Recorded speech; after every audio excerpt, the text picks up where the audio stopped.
दो राक्षस हैं जो यज्ञ कंप्लीट होने पे विघ्न प्रकट करने आते रहे। पहली बात तो मोदी राष्ट्र नहीं है, समझ लीजिए। ये मोदी राष्ट्र नहीं है, इंडिया इज इंडिया। कान खोल करके सुन लो, जो मर्जी हो जाए, हिंदू राष्ट्र नहीं बनने देंगे। कम्युनिस्ट हिंदू राष्ट्र नहीं बनने देंगे। ऑफिशियल 2013-14 में पन्नू ने आम आदमी पार्टी के खाते में पैसे भेजे आपकी और ये यार। बकवास कर रहे पाकिस्तान के नालायक लोग हैं ये जो मुंबई हमले के बाद सिर्फ करते रहे जुगाली, उसको देता रहेगा देश गाली। राहुल गांधी के समझ करिए। अरे नेशनल एंथम में नीतीश कुमार खड़े नहीं हो पाते, साथियों के साथ खड़े होंगे। क्यों लगे? मूर्ख व्यक्ति को ये पता नहीं है। ये मूर्ख होगा, ये मूर्ख होगा, ये मूर्ख होगा। नहीं नहीं,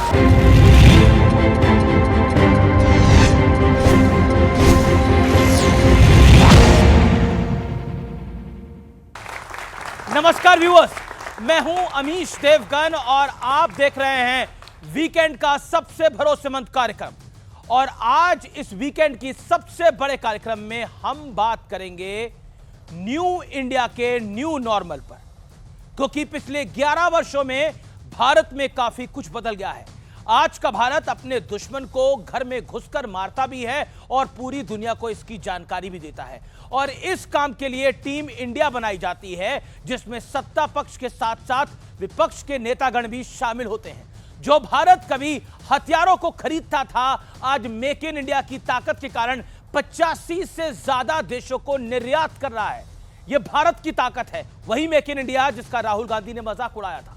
लेकिन इतना कुछ होने के बावजूद विपक्ष इस नए भारत वाली पहचान को पचा क्यों नहीं पा रहा है? इसलिए ऑपरेशन सिंदूर से लेकर मोदी सरकार की तमाम नीतियों पर हर तरह के सवाल और जवाब होंगे। तो स्वागत है आपका आज के इस बड़े कार्यक्रम में, क्योंकि यह मुद्दा राष्ट्रहित का है और राष्ट्रहित के इस मुद्दे पर आज वीकेंड किया यह सबसे बड़ा कार्यक्रम। जोरदार तालियों से अभिनंदन है तमाम लोगों का।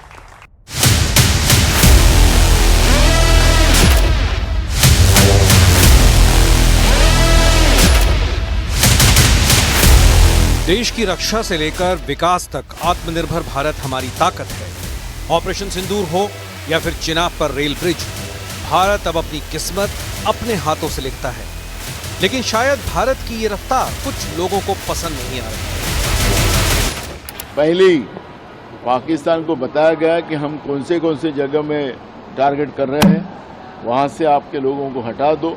तो इसका मतलब है कि कंप्यूटर में जो छोटे बच्चे गेम खेलते हैं वो गेम खेला गया। मैं बता दूं, वो बच्चा राहुल गांधी था जो वीडियो गेम दिन रात खेलता है। इसलिए ऑपरेशन सिंदूर जैसा एक महत्वपूर्ण विषय उनके पार्टी के बड़े नेताओं को वीडियो गेम जैसा नजर आता है। नाना पटोले जैसे नेताओं को हल्की बयानबाजी से पहले उन्हें सुनना चाहिए था, जो दुनिया में भारत का डंका बजाकर लौटे हैं।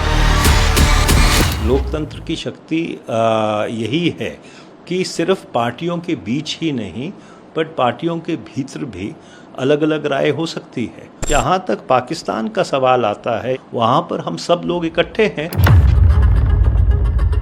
ये कुछ भी बोले, सवाल पूछने वाले सवाल पूछ रहे हैं, शक करने वाले शक कर रहे हैं। ट्रंप साहब ने 11 बार बोला है कि मैंने नरेंद्र मोदी को सरेंडर करवा दिया, और आपने प्रेसिडेंट ट्रंप के दबाव में आकर आप झुक गए। उन्होंने रखे होने, उन्होंने जो पता लग गया उन्होंने काट लिए होने सारे, फिर अब तो बिल्डिंग ढाइयां कर लिया। तो पब्लिसिटी तो हुआ है, छोटा सा एक बात, कोई युद्ध तो नहीं हुआ।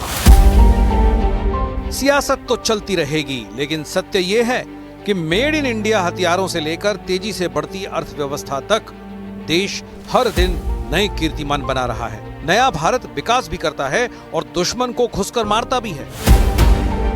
कोई हम पर युद्ध थोपेगा, भारत के अंदर आतंकवाद को प्रेरित और प्रोत्साहित करेगा, तो उसका जवाब सर्जिकल स्ट्राइक, एयर स्ट्राइक और ऑपरेशन सिंदूर ही होंगे। गेम चेंजर क्या लगता है नरेंद्र मोदी के 11 साल के शासन के अंदर? भारत बदलते दौर में अपने दुश्मनों से निपटने के लिए उनके घर में घुसकर भी पड़ोसी देशों के वो देर नहीं करता है। बीते 11 सालों में प्रधानमंत्री मोदी ने जिस तरह से फैसले लिए हैं, उससे साफ है कि देश की दशा और दिशा अब पूरी तरह बदल चुकी है। न्यू इंडिया में न्यू नॉर्मल की नई परिभाषा गढ़ी जा चुकी है। आइए आपको बता देते हैं आज की बहस का एजेंडा क्या है। क्या मोदी राज में रक्षा तंत्र से अर्थतंत्र तक भारत लगातार मजबूत हुआ है। एजेंडा नंबर 2, भारत अब अपने फैसले अपनी शर्तों पर लेता है और भारत के न्यू नॉर्मल को विपक्ष हजम क्यों नहीं कर पा रहा है। और चौथा एजेंडा, ऑपरेशन सिंदूर के बहाने बीजेपी ने क्या विपक्ष में फूट डालने का प्रयास किया है, क्योंकि कई नेता यह बात बोल रहे हैं कि ऑपरेशन सिंदूर को इस्तेमाल किया गया है विपक्ष में फूट डालने के लिए। तो मेरे साथ आज कौन कौन मेहमान हैं, आइए परिचय करा देते हैं। डॉक्टर अजय आलोक, प्रवक्ता भारतीय जनता पार्टी के, जोरदार तालियों से अभिनंदन है। सत्य प्रकाश, नेता जेडीयू के, एनडीए के घटक दल हैं, उनका अभिनंदन है। अनिल यादव, प्रवक्ता कांग्रेस पार्टी के, उनका अभिनंदन है। संजीव झा मेरे साथ इस चर्चा में है, वरिष्ठ नेता हैं, विधायक हैं, आम आदमी पार्टी के प्रवक्ता हैं, जोरदार तालियों से उनका अभिनंदन है। विवेक श्रीवास्तव, वरिष्ठ नेता लेफ्ट के, जोरदार तालियों के साथ उनका अभिनंदन है। फॉर अ चेंज, इस चर्चा की शुरुआत विवेक जी आपसे करते हैं आज, फॉर अ चेंज। लेकिन मैं उम्मीद करता हूं कि आप 60 सेकंड में अपनी वाणी को विराम देंगे। लेकिन क्या आपको लगता है ये जो न्यू इंडिया का न्यू नॉर्मल है, ये आप लोग डाइजेस्ट नहीं कर पा रहे, इसके लिए आपको डाइजीन चाहिए? नहीं, बिल्कुल चाहिए, बहुत जरूरी हो गई है डाइजीन, क्योंकि अब क्या करें, खाना ही खराब है। जब खराब खाना दोगे तो इंडाइजेशन तो होगा। अच्छा। तो खाना बढ़िया देते अगर हमारे मित्र यहाँ हैं तो इंडाइजेशन नहीं होता। अब आप हर चीज के अंदर एक प्रो अमेरिकन पॉलिसी 11 साल से आप फॉलो करते रहे, जी हजूरी करते रहे। 168 फॉरेन विजिट्स आपने करी, बोला साहब हम विश्वगुरु हैं, मुझे तो अखंड भारत बोला गया, और इन्हीं लोगों ने कहा साहब कराची में आपको प्लॉट भी देंगे जब अखंड भारत बढ़ जाएगा। खुद ये लाहौर में लेने जा रहे थे। तो अब ये सब कहने के बाद जब अचानक एक ट्रबल होता है, पहलगाम में हमारे देश के ऊपर एक हमला होता है, जिसका हमारे प्रधानमंत्री निर्णय लेते हैं कि मैं मुंह तोड़ जवाब दूंगा, तो सबने प्रधानमंत्री का समर्थन किया। सारे बच्चों ने किया, सारे देश ने किया, हर नागरिक ने किया, लीडर ऑफ अपोजिशन ने किया, सब खड़े थे प्राइम मिनिस्टर के साथ। लेकिन जिस तरीके से उसका सीज फायर कहिए, उसका टेम्पररी स्टॉपेज कहिए, आप उसको जो मर्जी शब्दावली यूज करें, वो हुआ, वो बहुत ही ज्यादा शॉकिंग था, अनफॉर्चुनेट था। नहीं, वो शॉक पे तो आप तब से ही हैं। हम मैं तब से ही हैं सर, क्या बोला इंडिया का न्यू नॉर्मल आपको हजम नहीं हो रहा। न्यू नॉर्मल बड़े सारे हैं। हम पहले कब घुस के मारते थे? हाँ। कब हमने घुस के मारा? अरे हमने तो देश ही तोड़ दिया था, नया बांग्लादेश बना दिया था। क्या घर में घुसना, क्या बाहर आना। ठीक है, ओके अजय आलोक, 60 सेकंड अजय आलोक। अजय आलोक, ये न्यू इंडिया का न्यू नॉर्मल विपक्ष को समझ में नहीं आ रहा। वो कह रहा है इसमें बहुत दबाव भी है। विघ्न संतोषियों की बात न करें, आज बेहतर होगा। ये लोग यज्ञ के वो राक्षस हैं जो यज्ञ कंप्लीट होने पे विघ्न प्रकट करने आते रहते हैं। अब मैं बताता हूँ 11 साल विपक्ष आपको राक्षस नजर आ रहा है? हाँ, राक्षसी प्रवृत्ति तो है ही ना, राक्षसी प्रवृत्ति में कोई कमी नहीं है। अब 11 साल बेमिसाल कैसे हैं? हम कहते हैं 11 साल बेमिसाल क्यों? 4 करोड़ परिवारों को घर मिला, क्या गलत है? 81 करोड़ लोगों को फ्री राशन मिला, क्या गलत है? हाँ। 12 करोड़ शौचालय बना के दिए, क्या गलत है? महिला सम्मान से जुड़ी हुई नहीं है। 10 करोड़ गैस के कनेक्शन दिए, क्या गलत है? ये 55 करोड़ लोग आयुष्मान भारत योजना से जुड़े हैं, जो वर्ल्ड की लार्जेस्ट हेल्थ स्कीम है, क्या गलत है? ये आपका हाईवे, आज 1.5 लाख किलोमीटर हम लोग हाईवे बना चुके, 91,000 किलोमीटर आज तक बनी थी 2014 तक, और 10 साल में 91,000 से 1,45,000 हाईवे के विस्तार, क्या ये गलत है? ये हो गया 11 साल खुशी हाल। अब फटे हाल में 11 साल में ही बहुत लोग गए हैं। फटे हाल में 3 नंबर का बड़ा महत्व है। नंबर 3, लगातार 3 बार कांग्रेस ट्रिपल डिजिट में नहीं आ पाई। नंबर 3, गांधी परिवार के 3 सदस्य एक साथ पहुंचे हुए हैं दोनों हाउस में, राज्यसभा और 2 लोकसभा। 3, नंबर 3 बहुत इंपॉर्टेंट है। 2009 से सीट घट के आ गई 99, 14 राज्य से सिमट के हो गए 3 राज्य पे। इनके लिए 3 बड़ा इंपॉर्टेंट नंबर है।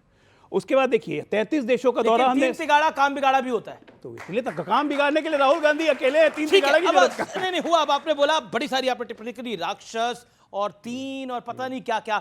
अनिल यादव जी, आप चिर युवा नेता हैं अपनी पार्टी के, सवाल बहुत बड़ा है।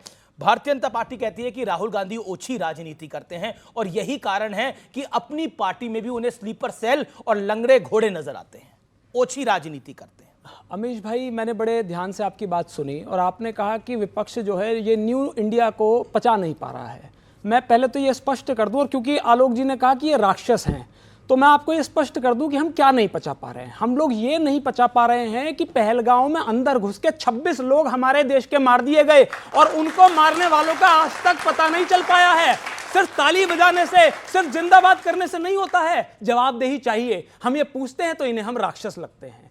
हम ये जानना चाहते हैं कि एक वो इंडिया था 1971 वाला कि जब इंदिरा जी कहती थी बड़े देशों से, डेवलप्ड नेशन से कहती थी कि आप ताकतवर देश होगे, लेकिन आप हमारे मित्र हैं, हमारे बॉस नहीं है। आप हमें ये नहीं बताएंगे क्या करना है, आप हमें सुझाव दे सकते हैं, हमारी मर्जी है कि हम माने या ना माने। और आज क्या हो रहा है? आज डोनाल्ड ट्रंप, जिसके प्रचार में मोदी जी वहां पहुंचते थे कि अब की बार ट्रंप सरकार, वो 12 बार हमारे मुंह पे थूक रहा है। वो कहता है कि भाई सीज फायर मैंने कराया है, मैंने ट्रेड का लालच देके करा दिया है। बोला ट्रंप हमारे मुंह पे थूक रहा है, बिल्कुल थूक रहा है, दोस्ती के मुंह पे थूक रहा है जो मोदी जी ने की है। दोस्ती के मुंह पे, दोस्ती के मुंह पे थूका जा रहा है। जब आप कह रहे हैं भारत के मुंह पे थूका जा रहा है, ट्रंप की इतनी औकात है क्या? मोदी जी की दोस्ती के मुंह पे थूक रहा है, जिस दोस्ती के कारण वो मान गए। सुन लीजिए, पहली बात तो मोदी राष्ट्र नहीं है, समझ लीजिए, मोदी राष्ट्र नहीं है, इंडिया इज इंडिया। भी आपने बड़ी खराब टिप्पणी करी कि ट्रंप हमारे मुंह पर थूक रहा है। भारत की हैसियत इतनी बड़ी है कि ट्रंप जैसे कितने आए कितने चले गए, भारत वही है। और नहीं, एक सेकंड, नहीं, देखिए ये देश की बात है, ये राष्ट्र की बात है, ये किसी एक व्यक्ति की बात नहीं है, ये देश और राष्ट्र की बात है, और राष्ट्र में हम सब आते हैं। ट्रंप की हैसियत नहीं है कि वो भारत के मुंह पर थूक सके, और मैं इसको ऑब्जेक्ट करता हूं, इस भाषा को मैं ऑब्जेक्ट करता हूं। अजालोक आपकी बारी है। अजालोक, देश ने कांग्रेस को 70 साल दिए, और 70 साल के बाद 10 साल हमें दिए, तो कांग्रेस के लिए कोई देश पे थूक के जाता है, ये इनकी देश की सोच है। अगर कांग्रेस बहरी हो गई है तो हियरिंग एड ला के देंगे। JD Vance, vice president United states, उन्होंने साफ कहा इंडिया पाकिस्तान उनका मसला है, हम बीच में नहीं है, लेकिन कांग्रेस को सुनाई नहीं देता है। ट्रंप ने 12 बार कहा है। अब एक मिनट, आप इतना क्यों बेचैन हो रहे हैं? लगातार देश विरोधी नीति, लगातार, एक बार नहीं। आप ये देखिए, लगातार टूल किट, इनके विदेशी फंडिंग से इनके टूल किट चलते हैं। सोरोस के दलाल ये, चीन के दलाल ये, डोकलाम के समय चीनी के साथ डिनर करने वाले ये टूल किट नीति। आपको याद करवाता हूं एक लाइन से टूल किट। एंडरसन कौन लाया? शांति, आपने बहुत आरोप लगाए हैं सरकार के ऊपर। एक मिनट, एंडरसन कौन लाया? राफेल कौन लाया? पेगासस कौन लाया ये सब चीज? चीनी के दलाल कौन लाया? ये सब यही लाए। राफेल गिर गया, राफेल पे, हमारे राफेल के विमानों पे लगा के, क्या वो आपको याद है ना, वो नींबू मिर्ची का सोना टमगा लगा के ये कौन कर रहा था? 23-22 को हमला होता है, 23 तारीख को। रॉबर्ट वाड्रा कांग्रेस पार्टी के है ना, दामाद हैं, क्या कहते हैं? इसलिए मारा हिंदुओं को धर्म पूछ के, क्योंकि यहां पे मुसलमानों पे बहुत जुल्म हो रहा है। क्या ये सही बात है? इस देश में ऐसे व्यक्तियों की जगह होनी चाहिए? अमीर जी, मैं एक शब्द आपके ऑडियंस से और देश की जनता से पूछना चाहूंगा। हमारा युद्ध हो रहा है, हमारे एयरफोर्स अगर हैं, तो क्या हमारा प्रधानमंत्री मना करेगा कि एयरफोर्स नहीं यूज करिए दुश्मनों पे? 1962 में कम्युनिस्टों ने चाइना को खून दिया, और नेहरू जी ने एयरफोर्स का यूज करने से मना कर दिया, मरने दिया हमारे भारतीय सैनिकों को। चीन असम तक घुस गया था, एयरफोर्स नहीं इस्तेमाल की गई। ये होता है सरेंडर, जो आजकल ये लोग कहते हैं। किसी ने कोई सरेंडर नहीं किया। ये होता है सरेंडर। लेकिन मैं संजीव साहब आपकी बात आता हूं। कॉन्स्टिट्यूशन पे प्रश्न चल उठाते हैं, कॉन्स्टिट्यूशन बदलना चाहते हैं। संजीव साहब भी विपक्ष के हैं, कान खोल करके सुन लो, जो मर्जी हो जाए, हिंदू राष्ट्र नहीं बनने देंगे, कम्युनिस्ट हिंदू राष्ट्र नहीं बनने देंगे। चीनी, जो कॉन्स्टिट्यूशन है वो रहेगा, आराम से। और अम्बेडकर का हिंदू राष्ट्र है। चीनी तुम्हारा संघीय एजेंडा नहीं। अरे चीनी ये हिंदू राष्ट्र है। 70 साल देश को चलाया, 70 साल देश को चलाया। ये कह रहे हैं इनको बता दीजिए, हम चाइना के एजेंट हैं, हिंदू राष्ट्र हम देश तोड़ना चाहते हैं। 70 साल देश लेकिन संजीव झा, ये बात बताइए, जब नरेंद्र मोदी को नरेंद्र सरेंडर कहा जाता है, और हमने एक स्नैप पोल कराया जिसमें देश की जनता ने एक तरफा बोला कि राहुल गांधी का यह बयान गलत है, यह बयान असहनीय है, ऐसा देश के प्रधानमंत्री के बारे में नहीं बोला जा सकता। और अभी इस मंच पे बोला गया कि भारत पर थूका जा रहा है ट्रंप द्वारा, इस मंच पे कांग्रेस के नेता प्रवक्ता ने बोला। अब बताइए, फिर आप कहते हैं विपक्ष की क्रेडिबिलिटी नहीं बनती, कैसे बनेगी ये सब करके? अमीश भाई, और आपके लोग कहते हैं कांग्रेस बीजेपी के साथ मिली हुई है। अमीश भाई, अदम गोंडी की भी एक जन कवि थे, उन्होंने कहा कि आंखों पर पट्टी रहे, अक्ल पर तारा रहे, अपने साहेब वक्त का यूं मर्तबा आला रहे, है ना। एक जनसेवक को दुनिया में अदम क्या चाहिए, 4-6 चमचे, माइक और टीवी रहे। एक बात बताइए, आपने 3 बातें कही। पहली बात आपने कहा कि नया नॉर्म है, नए तरीके हैं। मैं बिल्कुल मानता हूं कि नए तरीके हैं, और तरीके 11 साल में कैसा रहा। याद कीजिए 2014 प्रधानमंत्री जी ने क्या कहा था, सबका साथ सबका विकास। साथ तो सबका ले लिया, विकास एक आदमी का हुआ, देश का विकास नहीं हुआ। फिर कहा उन्होंने टीम इंडिया। टीम इंडिया का मतलब क्या था कि अलग अलग राज्यों से अगर सरकार जीती उसके साथ मिलकर देश को आगे बढ़ाएं। अलग अलग विपक्षों की सरकार को उन्हें कमजोर करने की, जेल भेजने की तमाम वो साजिशें आपका तो अपना ही दुख करी है। जो नहीं होना चाहिए था, तो फिर देश को कमजोर करने की साजिश की।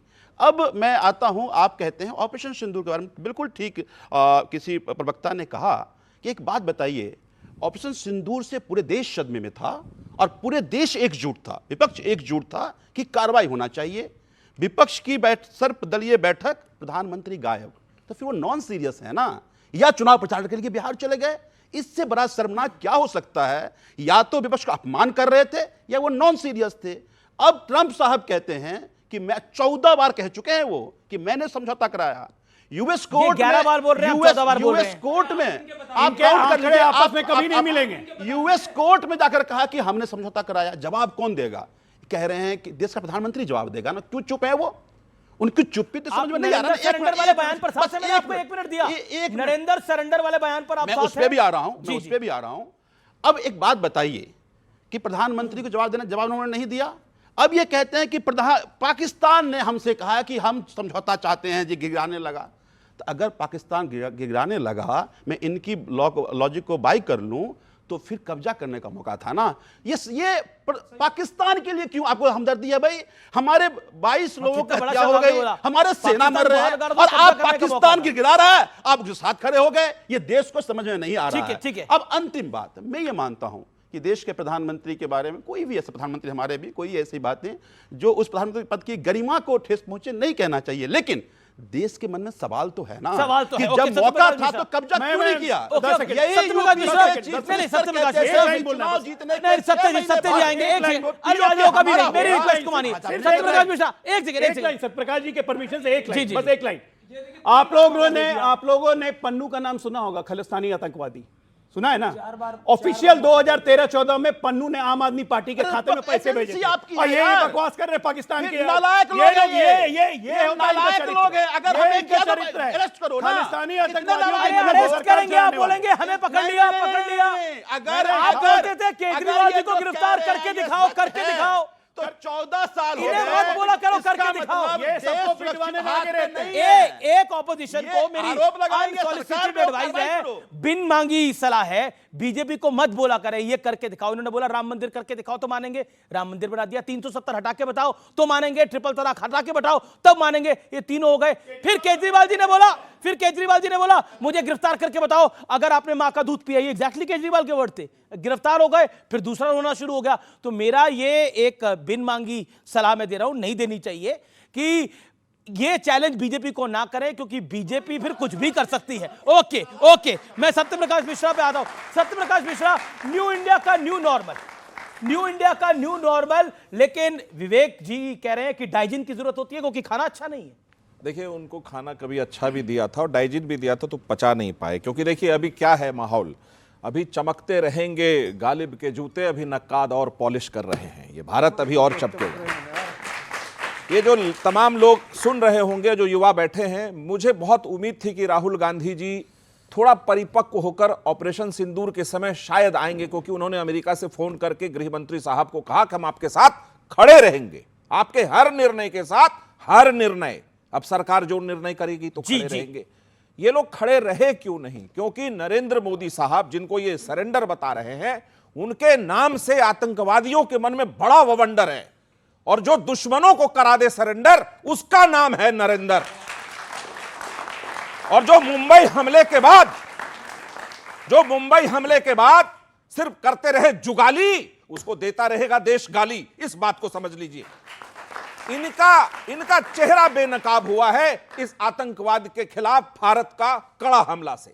भारत एक अंतर्राष्ट्रीय स्थिति में उभरता हुआ देश है, हर कदम फूंक फूंक के रखेगा। और भारत का एक था कि हम आतंकवादियों पर हमला कर रहे हैं, आपके सैन्य ठिकानों पे नहीं कर रहे हैं। जब उधर से जवाब आया तो हमने हमला किया, ठीक है, सीज फायर हुआ।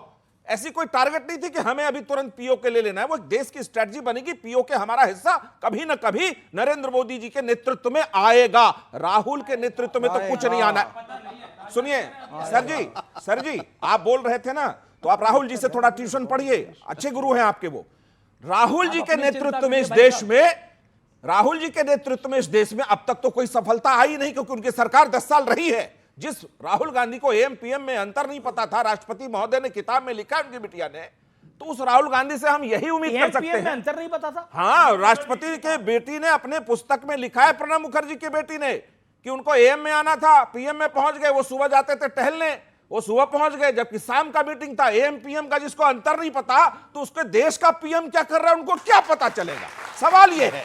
अब थोड़े गंभीर सर प्लीज, ये तरीका ठीक नहीं। You are talking, I was not disturbing you. This is help. आपको मैंने सुना, आपको मैंने सुना, बीजेपी आपको मैंने सुना महोदय, आपको मैंने सुना। मेरा की तरफ I am not talking to you, I am talking to anchor, I am asking for my time. What is your problem? This is not fair. What have I done? What have I done? Just asking about my time. नहीं, पर वो अपनी time, आप अपनी बात को complete करिए। समय में बोलिएगा, जो जवाब देना होगा। ये बदतमीजी ठीक नहीं है। क्या ये जबरदस्ती की बात है भाई साहब? दीजिए, आप अपने समय में बोलिएगा। 10 सेकंड अपनी बात कर लीजिए। अनिल यादव जी, मैं आपके पास आ रहा हूं। मैं मानता हूं कि मैंने जो कहा इतना कड़वा सच था कि उनका प्रवक्ता कूद पड़ा। ये कड़वा सच पूरे देश को जानना जरूरी है। अरे अनिल यादव, देखिए, एक आपका ऑब्जेक्शन था एएमपीएम को लेकर, लेकिन वो शमिष्ठा मुखर्जी की बुक को कोट कर रहे थे। मेरी रिसर्च टीम ने बताया, शमिष्ठा मुखर्जी ने अपनी किताब में लिखा है कि प्रणब दा से जब बतौर राष्ट्रपति राहुल गांधी मिलने जा रहे थे, तो राहुल गांधी को उन्होंने शाम का वक्त दिया था, लेकिन उन्होंने सुबह का वक्त समझ लिया और वो पहुंच गए। And then Pranab Mukherjee said कि ये जनाब कभी प्रधानमंत्री देश के बनेंगे जिनको एएम और पीएम में मतलब नहीं पता। ये शमिष्ठा मुखर्जी की किताब का जिक्र किया है। ओके, जिसपे आप नाराजगी जता रहे थे। मैं नाराजगी नहीं, मैं तो फैक्ट की बात करता हूं। देखिए, मैं नाराज होने वाला आदमी भी नहीं हूं, और मैं समझता हूं कि आपके व्यूअर्स को मैसेज क्लियर जाना चाहिए। एएम पीएम हुआ तो मनीष तिवारी का मैसेज क्या है? मनीष तिवारी कह रहा है कि ये मजबूत लोकतंत्र है। मनीष तिवारी का मैसेज क्या है? एएम पीएम कर रहा है, मनीष तिवारी कर रहे हैं। बोलिए, अब आप सुन लीजिए। मनीष तिवारी कांग्रेस के नहीं है क्या? सुन तो सारी मनीष तिवारी शशि थरूर पर नाराज रहते हैं आप लोग। अरे भाई साहब, अरे आप ही की पार्टी के नेता भाई, आप जवाब लेंगे। पहले तो या तो थरूर का सरूर नहीं उतर रहा आप लोगों से। नहीं, ऐसा मत करिए ना। ये कह रहे हैं इन्होंने एएम पीएम राहुल गांधी ने किया है। मैं सहारनपुर में मोदी जी ने एक भाषण दिया और उसमें कहा सहारनपुर की लड़की, ठीक है, उस पर कटाक्ष किया। अब मैं ये कह दूं कि प्रधानमंत्री को लकड़ी और लड़की में अंतर नहीं पता, तो ये कहे कि प्रधानमंत्री, अरे स्लिप ऑफ टंग है, और ये ह्यूमन एरर्स है भाई, इसमें कोई इतनी बड़ी बात नहीं है। बड़ी बात ये है, बड़ी बात ये है, देखिए आप बीच में बोल रहे हैं, बड़ी बात ये है कि जब हमारी सेना ने पाकिस्तान का गला दबा दिया था, जब हम पूरा अंदर घुसने वाले थे, तब मोदी जी ने सीज फायर क्यों किया? वो सरेंडर क्यों किया? बड़ा सवाल ये है। और वो ट्रंप ने क्यों किया? और वो ट्रंप ने क्यों किया? ये बड़ा सवाल है। अब मैं एक छोटी सी बात और कहूंगा। ये कह रहे थे कि भाई साहब आपका मुंबई हमला हुआ। हाँ, सुन लीजिए, आपने कहा हमला हुआ मुंबई में। मुंबई में जिन आतंकियों ने हमला किया था, उनके 10 के 10 को हमने ढेर कर दिया। आज अपने खुदा के पास पहुंच गए। नहीं, सुन लीजिए, आज भी पहलगांव के वो आतंकी खुले घूम रहे हैं, जबकि ये इन्होंने पहला हमला नहीं किया था। इससे पहले इन्होंने कूच में भी किया, इन्होंने गगनगीर में भी किया। ये 3-4 बार हमारे यहां पर हमला कर चुके इस तरह के, लेकिन ये इतने नाकामयाब हैं कि पकड़ नहीं पा रहे।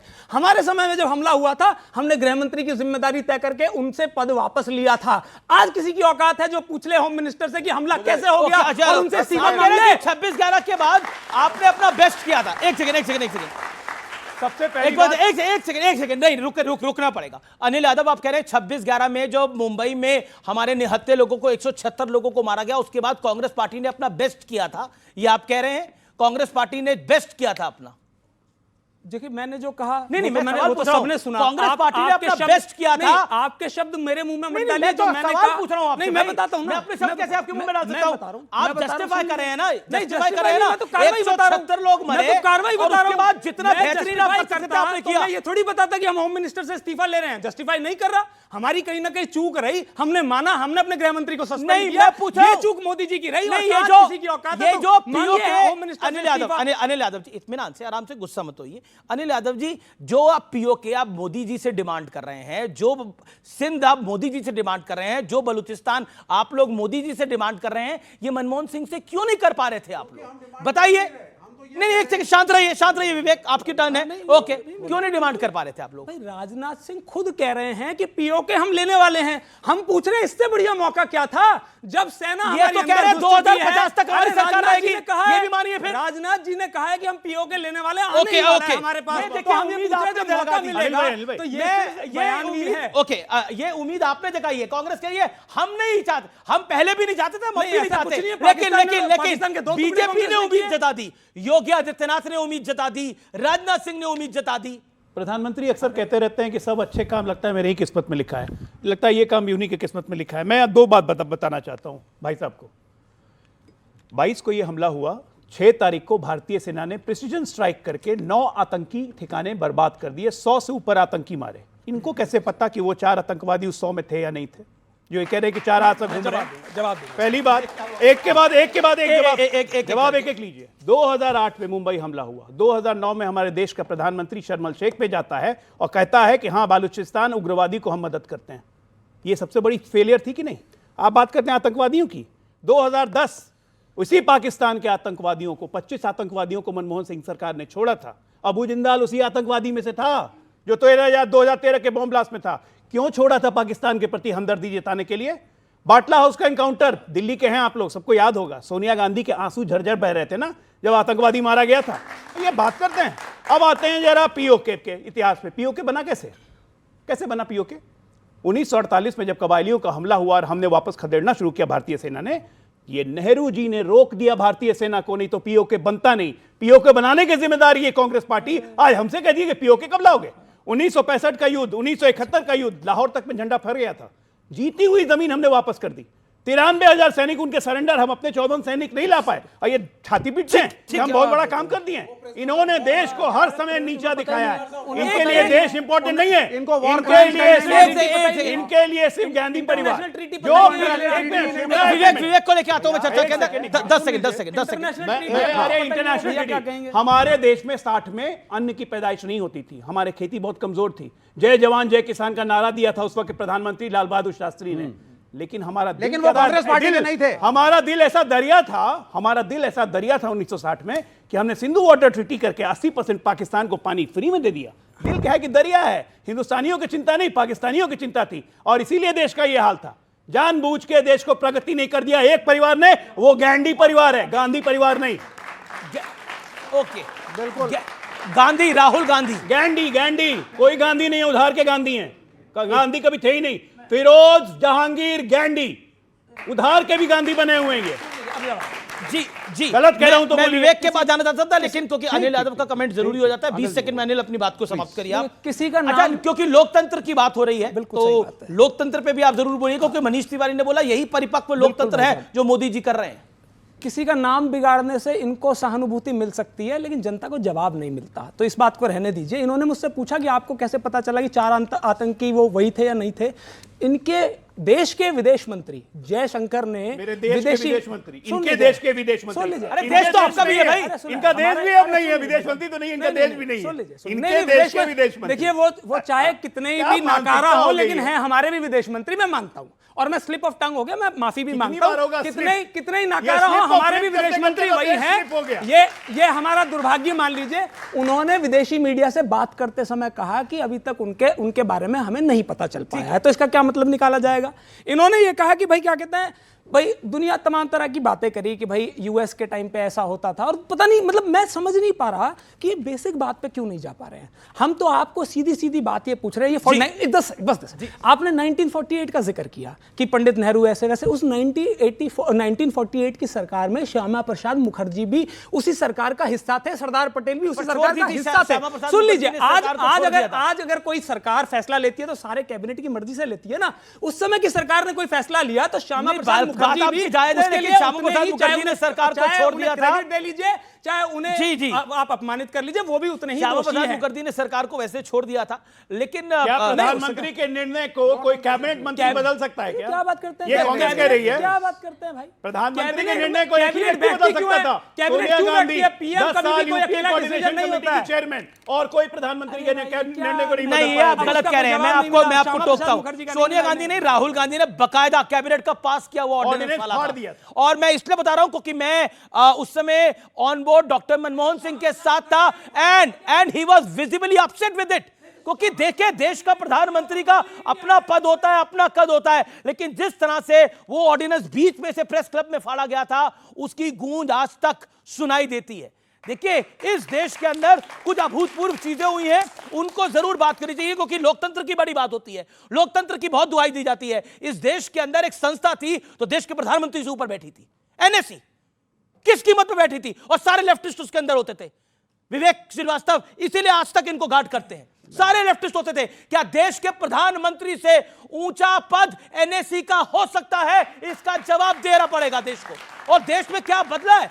मेरे को 24 साल हो गए पत्रकारिता करते हुए। मैंने 11 साल अगर मोदी के देखे हैं तो 10 साल डॉक्टर मनमोहन सिंह के देखे हैं और 2.5 साल अटल बिहारी वाजपेयी की सरकार के भी देखे हैं। लेकिन एक अमूल चूल परिवर्तन आया है। यूपीए 1 वॉज गुड, लेकिन यूपीए 2 वॉज डिजास्टर, इसमें कोई डाउट नहीं है। लेकिन मैं रुक करता हूं आपका विवेक, आपको मैं कोट करता हूं, आपको कोट करता हूं विवेक श्रीवास्तव। आपने बोला ऑपरेशन सिंदूर के बहाने बीजेपी ने विपक्ष में फूट डालने का प्रयास किया है।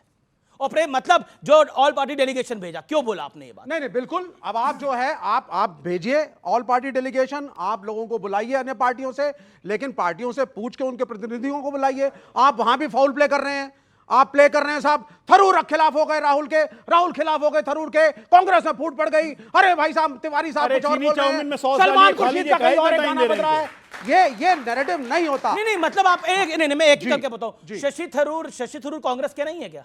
एब्सोल्युटली। मनीष तिवारी कांग्रेस के नहीं है? बिल्कुल, बहुत अच्छी बात है। कांग्रेस तो है ही महान पार्टी, हम तो कह ही रहे हैं। नहीं तो फिर लेकिन पर इसमें फूट कैसे पड़ रही है कांग्रेस के अंदर? विपक्ष में फूट कैसे कर पड़ रही है बताइए ना। प्रियंका चतुर्वेदी गई तो संजय राउत नाराज हो गए। अब इसमें मतलब ये देश के लिए डेलीगेशन गया था, ये आपकी पार्टी के लिए डेलीगेशन तो गया नहीं है भाई। बिल्कुल ठीक बात है। कौन सी पार्टी से कौन प्रतिनिधित्व करेगा, रिप्रेजेंटेटिव? सरकार तय करेगी। हाँ, सरकार कैसे तय करेगी? क्यों नहीं करेगी? पार्टी से कुछ तो पूछेगी, देश को रिप्रेजेंट करना है, पार्टी से कुछ तो पूछेगी। आपके अनुसार किसको भेजना चाहिए था कांग्रेस? नहीं आज जिसको आपके अनुसार किसको भेजना? मैं कह रहा हूं इन्हीं को भेजो, लेकिन उसको इस तरीके से पेश करना, कांग्रेस में बंटवारा हो गया, राहुल गांधी साहब नरेंद्र सरेंडर कर रहे हैं, लेकिन थरूर साहब को देखो वाह वाह वाह वाह वाह वाह मंजीरा बजा रहे हैं वो लोग।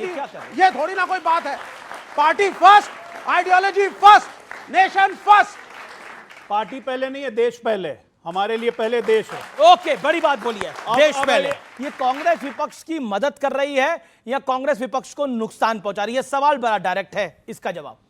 देखिए, मुझे लगता है कि हर पार्टी का अपना स्टैंड है, और मुझे लगता है कई बार कि जो कांग्रेस का जो स्टैंड रहता है बीजेपी को फायदा पहुंचाता है। कैसे? और बीजेपी फिर कांग्रेस के स्टैंड पे ही बैटिंग करना शुरू कर देती है, छक्का मारना शुरू कर देती है। लेकिन जो सवाल कांग्रेस का कौन सा स्टैंड जिसमें बीजेपी बैटिंग कर रही है? आपने कांग्रेस का कौन सा स्टैंड जिसमें बीजेपी बैटिंग कर रही है? नहीं, कई सारे, जैसे मुझे लगता है कि ये नहीं पूछना चाहिए कि कितने विमान गिरे, क्योंकि मुझे लगता है हमारा इंटरनल मसला है और हमारी सेना ने वीरता से काम किया और घुसकर मारे हैं। अच्छा, कांग्रेस बीजेपी के लिए बैटिंग की पिच तैयार करती है, आम आदमी पार्टी ये एक बात कह रही है, इस पर आपका जवाब क्या है? इसी पे जवाब 20 सेकंड। जी, हम किसी की बैटिंग नहीं करते, हम इस देश के लिए बैटिंग करते हैं। जब नरेंद्र मोदी सरेंडर करेंगे तो हम इस देश के लिए बैटिंग करेंगे और उनको बताएंगे कि आपने सरेंटर कर दिया है। जी, ये किसान मैं आज आप लोगों से पूछता हूं, देखिए हमने स्नैप पोल भी क्या है, क्या आपको लगता है, और यहां पे क्या आपको लगता है मोदी जी ने सरेंडर कर दिया?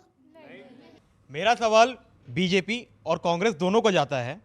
ऑपरेशन सिंदूर को हुए अब करीबन 1 महीने हो चुके हैं। मेरा सवाल है, भारत ने क्या पाया? भारत ने क्या पाया, ये एक अच्छा सवाल है। भारत ने क्या पाया, एक अच्छा इसका सवाल है। भारत ने क्या पाया, और दोनों से मैं जानना चाहता हूं 10-10 सेकंड के अंदर। 10 सेकंड की टाइम लिमिट है। पहले अनिल यादव, भारत ने क्या पाया, फिर अजय लोग आपकी बात। तो अनिल यादव 10 सेकंड, भारत ने क्या पाया ऑपरेशन सिंदूर के बाद? देखिए, ऑपरेशन सिंदूर हुआ, और अगर हम दुनिया की बात करें तो जो भारत, जिसके साथ और देश खड़े हो जाते थे और पाकिस्तान को टेरर कंट्री माना जाता था, जब मनमोहन सिंह जी की सरकार होती थी, हमारी सरकार होती थी, तो हमने यूएन में जाके उनके 2-2 संगठनों को बैन करा दिया था। हाफिज सईद को हमने घोषित आतंकी करार करा दिया था जब उन्होंने 26/11 किया। आज क्या हुआ है? आज यूएन जो है उन्हें सीईसी का वाइस चेयरपर्सन बना रहा है। काउंटर टेररिस्ट कमेटी जो होती है, पाकिस्तान को उसका वाइस चेयरपर्सन बना दिया। आईडीबी लोन दे रहा है, एडीबी लोन दे रहा है, आईएमएफ लोन दे रहा है, वर्ल्ड बैंक लोन दे रहा है। तो ये तो पाकिस्तान को फायदा क्या पाया? और ट्रंप ने भारत को और पाकिस्तान को एक बराबर खड़ा कर दिया। हमारा जो सदाबहार ऑपरेशन सिंदूर के बाद भारत और पाकिस्तान बराबर आके खड़ा हो गया, कांग्रेस कह रही है। मैं कह रहा हूं 15 सेकंड। ऑपरेशन सिंदूर करके भारत ने दिखा दिया कि अगर हम पे कोई हमला होता है तो हम में कैपेसिटी है अमेरिका और इजराइल जैसे कि आपके घर में घुस के मारेंगे। ठीक है। एक दूसरा, ऑपरेशन सिंदूर ने दिखा दिया कि हमारी सेना कितनी आत्मनिर्भर है, कि आज हमारे ब्रह्मोस मिसाइल की हर जगह मांग हो रही है। तीसरी और सबसे अंतिम, कम से कम तीसरी और सबसे इंपॉर्टेंट, विश्व के सारे देशों ने, चाहे European union, America, Canada, Japan, France, Australia, एक देश ने भारत के स्टैंड का समर्थन किया है और पाकिस्तान को हमने एक्सपोज कर दिया है। यह हेंस प्रूव्ड है, लेकिन कांग्रेसियों को समझ में नहीं आएगा। लेकिन देखिए समस्या तब हो जाती है जब कांग्रेस के नेता बोलते हैं यहां पर हैं और हेडलाइन पाकिस्तान में बन जाती है। जैसे ही राहुल गांधी ने सरेंडर नरेंद्र बोला, पाकिस्तान की सरकार ने पकड़ लिया और बीजेपी ने कहा कि यह बात तो पाकिस्तान के प्रधानमंत्री ने नहीं बोली, पाकिस्तान के आर्मी चीफ ने नहीं बोली, और तो और उन आतंकियों ने भी नहीं बोली कि नरेंद्र मोदी सरेंडर कर रहा है। वो सब कहते हैं कि नरेंद्र को हटा दो, हम फिर बता देंगे। मेरा बीजेपी प्रवक्ता से सवाल है कि बिहार में विधानसभा चुनाव आ रहा है, तो क्या बीजेपी ऑपरेशन सिंदूर का सहारा लेके चुनाव लड़ सकती है? पहली बात, आज देश का युवा जाग गया कि ना बिहार इतना कमजोर है, ना बिहारी इतना कमजोर है। मैं भी बिहार का ही, और यहाँ पे 3 आदमी और बिहार के हैं कि ऑपरेशन सिंदूर का नाम लेके हम बिहार के चुनाव में रहे। पिछले 20 साल से बिहार में हमारी सरकार अपने काम की बदौलत चल रही है और अगले 5 साल भी हमारी ही सरकार रहेगी अपने काम की बदौलत। ऑपरेशन सिंदूर हमारे स्वाभिमान की बात है। कोई चांस नहीं है वहां पर जी, तेजस्वी और कांग्रेस का कोई चांस नहीं है वहां पर। आप लिख के ले लीजिए, 25 सीट नहीं क्रॉस करेंगे। आज आपके एक कार्यक्रम में बोल रहा हूं, 25 सीट महागठबंधन क्रॉस नहीं करेगा। बीजेपी नहीं, 225 हम रहने जा रहे हैं, ये 25 नहीं क्रॉस करेंगे। अच्छा, मुख्यमंत्री कौन बनेगा? मुख्यमंत्री कौन बनेगा? कितना बार घोषणा कर चुके हैं, नीतीश के नेतृत्व में जा रहे हैं, तब भी वही बात। अरे अगला मुख्यमंत्री नीतीश ही होंगे। बिल्कुल होंगे, बिल्कुल होंगे, बिल्कुल होंगे। रिकॉर्ड कर लीजिए। अब एक मिनट, कांग्रेस नॉन प्लेइंग 11 में लालू जी के पैर पे पड़ी, लालू जी पुरस्कार। क्या कह रहे हैं? कांग्रेस नॉन प्लेइंग 11 में बिहार में भाई लालू जी लड़ती कांग्रेस। अरे बिहार में पैर में गिरे हुए लालू जी पुचकार रहे, हुर, इससे ज्यादा नहीं देंगे। उससे ज्यादा कांग्रेस। अच्छा, एक बात बताइए, जब मोदी जी को सरकार में बहुमत नहीं मिला था तो नीतीश जी से समर्थन लेना पड़ा। अब मैं बोलूं कि मोदी जी नीतीश जी के पैर में पड़े हुए हैं, आज उनकी कुर्सी जो है उस पे एक टांग नीतीश जी की है और नीतीश जी हुर कर देते तो ये सरकार गिर जाएगी। ऐसे अच्छा लगेगा क्या? अच्छा लगेगा? इनकी भी बेइज्जती होगी, पीएम की भी बेइज्जती होगी और सरकार की भी बेइज्जती होगी। नहीं, सुन तो लीजिए ना भाई साहब, आपके सामने भी युवा बैठे हैं और जो आपका चैनल सबसे ज्यादा युवा ही देखते हैं, और जितना युवा बिहार में पिटा है ना नौकरी मांगने के ऊपर, इतना किसी प्रदेश में नहीं पिटा। और यही जो बिहार का युवा है ना, इसने लाठी ले रखी है। लेकिन ये जो लाठी है कांग्रेस की खासियत है, कांग्रेस ओके, लेकिन कांग्रेस की खासियत बड़ी जबरदस्त है और आम आदमी पार्टी ने बड़े भले भांति इसको एक्सप्लेन किया था जब हरियाणा का रिजल्ट आए। बोलना हारना सीखना है तो कांग्रेस पार्टी से सीखिए। हरियाणा में सारे opinion poll, exit poll Congress को जिता रहे थे। मीडिया बोल रहा था कि बीजेपी का चांस बहुत कम है, लेकिन कांग्रेस चुनाव हार जाती है। क्यों हार जाती है? कांग्रेस ओवर कॉन्फिडेंस में कुछ ऐसे गलत फैसले कर देती है। महाराष्ट्र के अंदर उद्धव ठाकरे को एडजस्ट करते करते कांग्रेस खुद निपट गई और कांग्रेस का जो नेता कह रहा था कि उद्धव को अगर एडजस्ट करोगे तो हम निपट जाएंगे, उसको इन्होंने बाहर कर दिया। उसके बाद उत्तर प्रदेश के अंदर कांग्रेस कई नेता कांग्रेस को कह रहे हैं कि आप खुद खड़े होइए, लेकिन कांग्रेस की लीडरशिप क्या निर्णय करेगी हम सबको पता है। प्रॉब्लम यह है कांग्रेस पार्टी के साथ। और दिल्ली के अंदर आम आदमी पार्टी की बनी बनाई सरकार, चली चलाई सरकार, कांग्रेस ने ही बखेड़ा खड़ा करा सबसे पहले और इनको निपटा दिया। मेरा क्वेश्चन विवेक जी से है। आपने बोला कि मोदी जी को पार्टी के जो प्रतिनिधि थे उनसे पूछना चाहिए था कि वहाँ डेलीगेशन में किसको भेजना है। अब पता चले आपकी पार्टी डेलीगेशन कन्हैया कुमार को भेज दे बाहर और वो जाके बोलेंगे क्या, भारत तेरे टुकड़े होंगे इंशाल्लाह इंशाल्लाह। उससे भारत का क्या होगा फायदा? अरे वो इनकी पार्टी से उनकी पार्टी में आ गए, अनिल यादव भी उनसे प्रताड़ित है। दूसरी चीज, अभी आपने बोला इलेक्शन का कोई फर्क नहीं पड़ता आम आदमी पार्टी में। आप इलेक्शन के चक्कर में तो कर्नाटक एक जो वहां पे जो राहुल गांधी जी सीट में लड़ रहे थे वायनाड में, वहां पे उनके खिलाफ लड़ रहे हो, यहाँ पे उनकी भक्ति के गीत गाए जा रहे हो। ये दोगलापन कहां से लाते हो? हम 50 साल से कर रहे हैं। ये हम 50 साल से केरल में इनको निपटा रहे हो और यहाँ अनिल यादव के साथ गीत गा रहे हो। प्रधानमंत्री इन्हीं का बनवाएंगे समर्थन साल से कर रहे हैं। नहीं, प्रधानमंत्री इन्हीं का बनवाएंगे केंद्र में, अंत में देखना। थोड़ा सा समय, प्रधानमंत्री कांग्रेस का पिछली 3 बार से तो आ नहीं रहा है। मुख्यमंत्री केरला में ये नहीं आने दे रहे हैं और बातें बड़ी बड़ी यहाँ पर हाँक रहे हैं, बातें बड़ी बड़ी हाँक रहे हैं। लेकिन 11 साल में कांग्रेस में तब्दीली जो मैंने देखी है, और इसके ऊपर मैं जरूर आप लोगों की राय चाहूंगा। कांग्रेस में बड़ी अच्छी बात करी कन्हैया कुमार की, कांग्रेस में तब्दीली आई है बीते 11 साल के अंदर। अब कांग्रेस के अंदर कन्हैया कुमार सबसे लोकप्रिय प्रवक्ता है और ये मैं नहीं कह रहा, ये जयराम रमेश साहब के शब्द हैं जब भारत जोड़ो यात्रा में।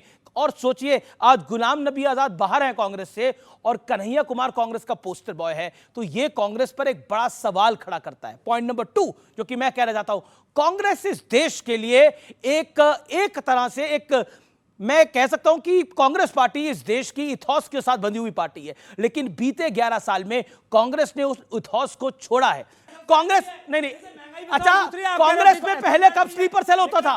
कांग्रेस में आज से पहले कब स्लीपर सेल की बात कांग्रेस के किसी अध्यक्ष ने बोली थी? बताइए मुझे, कब बोली थी स्लीपर सेल? समय समय पे स्टेटमेंट हाँ, तो फिर इथोस बदल गए ना। अच्छा, कांग्रेस में कब लंगड़े घोड़े होते थे, कब बारात वाले घोड़े होते थे, कब डरबी घोड़े होते थे?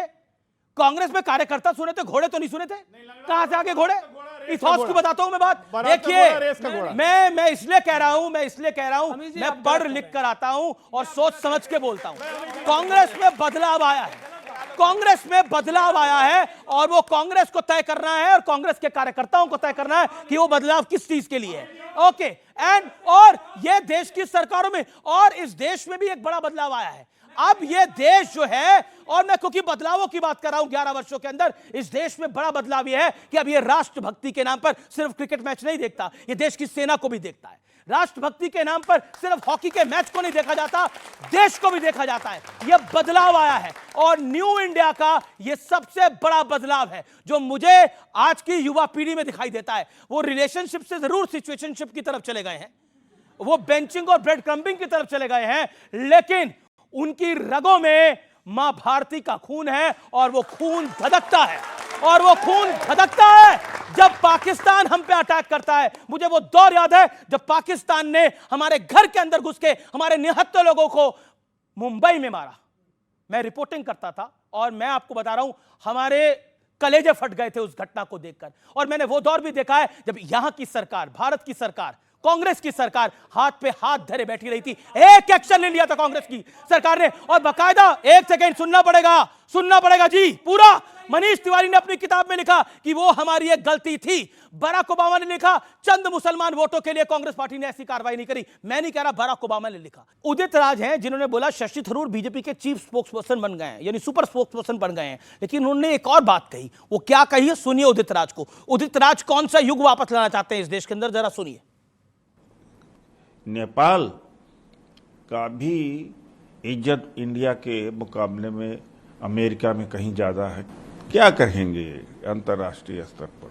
नेहरू जी की फॉरेन पॉलिसी और पहले के हमारे फॉरेन पॉलिसी, उस पर लौट के आना चाहिए, वरना दुनिया में हम अलग थलग हो गए। नेहरू जी की पॉलिसी पे वापस आना पड़ेगा। एक सेकंड अजय लो, नेहरू जी की पॉलिसी में लौट के आना चाहिए। अक्साई चीन की जगह पूरा का पूरा सियाचिन उठा के दे दीजिए चाइना को। भाई, आप कहते हैं कि हमारी पार्टी का मामला है, हम डील कर लेंगे।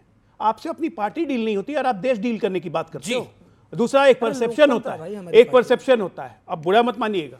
अब इस देश में किसी को बोला जाता है मंद बुद्धि पप्पू, तो परसेप्शन है, तो उसमें हम क्या करेंगे? और जुमलेबाज भी बोला जाता है किसी को, आपकी अपनी हरकतों से हुआ ना भाई, किसी को हम क्या करेंगे? कन्हैया के बारे में नक्सल बोला जाता है किसी को, कन्हैया के बारे में नक्सल परसेप्शन कैसे हुआ? बोला जाता है बिहार में भारतमाला प्रोजेक्ट बन, कपड़े बदलने वाला ही बोलते हैं, 15 लाख का सूट पहनने वाला ही बोलते हैं, क्या कर लो? अरे भाई, इसने उस हाईवे का विरोध कर दिया कि यहाँ बिहार में हाईवे नहीं बनना चाहिए। क्यों? ये हमारा पानी लेने आ रहे हैं। हाईवे का विरोध कौन करता है? नक्सली ना करता है। कन्हैया कुमार का एक फायदा तो हुआ नहीं आपकी पार्टी को। कन्हैया कुमार कह रहे हैं बिहार के अंदर सड़कों का जाल बन रहा है क्योंकि पानी चुराना चाहते हैं। मतलब इसका मतलब है कि कांग्रेस और राजद की सरकार आएगी, जो बनी बनाई सड़कें वो खोद देगी, बोले पानी ले जाएंगे बिहार के अंदर। मैं बिल्कुल आपको मौका दूंगा। पार्टी के एक नेता ने हमारी बहन सोफिया कुरैशी को आतंकियों गलत बोला, डिफेंड नहीं करा इन्होंने, बोली माफी मांगे, उस पर आप नरेंद्र सरेंडर को डिफेंड कर रहे हैं। ऐसे क्या है? नहीं, गलत, इन्होंने गलत बोला, बीजेपी ने बोला उसपे नरेंद्र सरेंडर के बयान के साथ है कि नहीं है? सोफिया कुरैशी पे जो विजय शाह ने बोला गलत है, बिल्कुल गलत है, बिल्कुल। एक मिनट, कार्रवाई पूछिए। अरे मेरे कान में क्यों चिल्ला रहे हो भाई? सोफिया कुरैशी पे जो कहा गया वो बिल्कुल गलत है। वो माफी मांग चुका, कोर्ट से रिप्रिमांडल मिला, उन पे केस चल रहा है। ओके। और एक मिनट, लेकिन जरा इनसे ये पूछिए, राम गोपाल यादव ने जो व्योमिका सिंह पे बोला, क्या वो सही था? नहीं, दूसरी बात, अभी जो आप सुनवा रहे हैं, इनके उदित राज का बयान, क्या वो सही था? ठीक है। इनके प्रदेश अध्यक्ष नरेंद्र सरेंडर राहुल गांधी ने बोला सही है या गलत है? बिल्कुल सही है। राहुल गांधी ने बिल्कुल ठीक कहा है। जनता नहीं मानती, मौका था पीओ के लेने का, वो उन्होंने गवा दिया। आप मानते नरेंद्र सरेंडर? देश का प्रधानमंत्री सरेंडर कर रहा है, देश सरेंडर कर रहा है, आपको लग रहा है ये गलत है और ये भारी पड़ेगा। मैंने जब बोला कांग्रेस पार्टी पे वो बयान भारी पड़ेगा और वो भारी पड़ता है, इसलिए मैं कह रहा हूं कि इस बयान को अब सोच समझ के रिपीट करें। सावरकर को इन्होंने गद्दार बोला, महाराष्ट्र में क्या हाल हुआ है ये किसी से ढका छुपा नहीं है। चौकीदार चोर है बोला, क्या हाल हुआ 2019 के लोकसभा चुनाव में ये किसी से ढका छुपा नहीं है। लेकिन आखिरी दौर है चर्चा का, बिल्कुल आखिरी दौर है। कुछ बात अगर कोई 11 साल पे करना चाहता है, कुछ हुआ है, कुछ सुनाना चाहता है, किसी के पास है कुछ? बीजेपी प्रवक्ता, सवाल क्या है आपका? मेरा सवाल है कि नीतीश कुमार की कोई गारंटी ले रहे हैं कि वो पलटी तो नहीं मारेंगे? अरे सर, ये अलग सवाल आ गया। ये महफिल में रंग कहीं और से जम गया। वो कह रहे हैं नीतीश कुमार की गारंटी क्या है, कि उनकी गारंटी कौन लेगा? देखिए, नीतीश कुमार जी ने 2 बार माफी मांगी इस चीज के लिए सार्वजनिक रूप में कि वो हमसे एक गलती हुई है। लेकिन एक मिनट रुकिए, नहीं वो पलटी सुनिए। नीतीश कुमार ने 24 नवंबर 2005 को जब शपथ ली थी, उन्होंने कहा 3 बार सुशासन सुशासन सुशासन। इस 3 शब्दों से और अपने विकास की राजनीति से, मूल्यों से, सिद्धांतों से कभी नहीं पलटे। आप किसी साथी के साथ चलेंगे, पीठ में चाकू मारता रहेगा, कितने देर खड़े रहेंगे? उन्होंने इस्तीफा दिया, दूसरों ने समर्थन दिया और वो आज भी मुख्यमंत्री है। बिहार का विकास दर पता है आपको, देश में सर्वाधिक है, 14% के आसपास है विकास दर, और लगातार हम 1, 2, 3 पायदान पे। ये क्या तरीका है यार? इतना सा अकल नहीं है। देखिए आप नहीं, ये तरीका ठीक नहीं है, ये बार बार आप करते हैं। राहुल गांधी जैसा मत करिए। नहीं, ये क्या तरीका है? अरे नेशनल एंथम में नीतीश कुमार खड़े नहीं हो पाते, साथियों के साथ क्या खड़े होंगे? सुनिए, नेशनल एंथम में खड़े नहीं हो उसका पाते, भी साथियों के जवाब साथ खड़े होंगे। मैं उसका जवाब दे नीतीश रहा हूं। कुमार को कहा था, डीएनए पे सवाल उठाया था, तब तो कुछ नहीं बोला गया। मूर्ख व्यक्ति को ये पता नहीं है, ये मूर्ख होगा, ये मूर्ख होगा, ये मूर्ख होगा, ये मूर्ख होगा, ये मूर्ख होगा, कोई मूर्ख नहीं है, आप दोनों मूर्ख नहीं है। ये क्या तरीका है? ये क्या बदतमीजी है? मैं आप करके बात कर रहा हूं, मैं उनकी उम्र का लिहाज कर रहा हूं। तू बात कर रहे हैं आप। अरे क्या बात कर रहे हो? मूर्ख आप हो गए, तुम हो गए मूर्ख, और अगली बार तुम कहूंगा। अच्छा, बीच में ना बोले ना, आपको मौका मिला, वो तीसरी बार तुम बोल रहे हैं। ये सब नहीं है, ये सब नहीं चलेगा। प्रोटेस्ट, आई प्रोटेस्ट। हां, आई प्रोटेस्ट क्यों क्या है? नहीं आई प्रोटेस्ट। अच्छा ठीक, आप नहीं कर रहे हैं। अरे मैं क्या कहना है? जो उन्होंने सवाल उठाया, वो कार्यक्रम बिल्कुल चल रहा था, उनको जानकारी नहीं दी गई कि यहाँ पे क्या होना है। जानकारी दी गई, वो वापस आए, पूरा नेशनल एंथम हुआ, सुनाई नहीं देता। ठीक है। आज के इस कार्यक्रम को यही समाप्त करते हैं। आपने कार्यक्रम को देखा और आप लोगों ने पार्टिसिपेट करा, आप तमाम लोगों का अभिनंदन, नमस्कार, जय हिंद, वंदे मातरम। ये नया भारत है।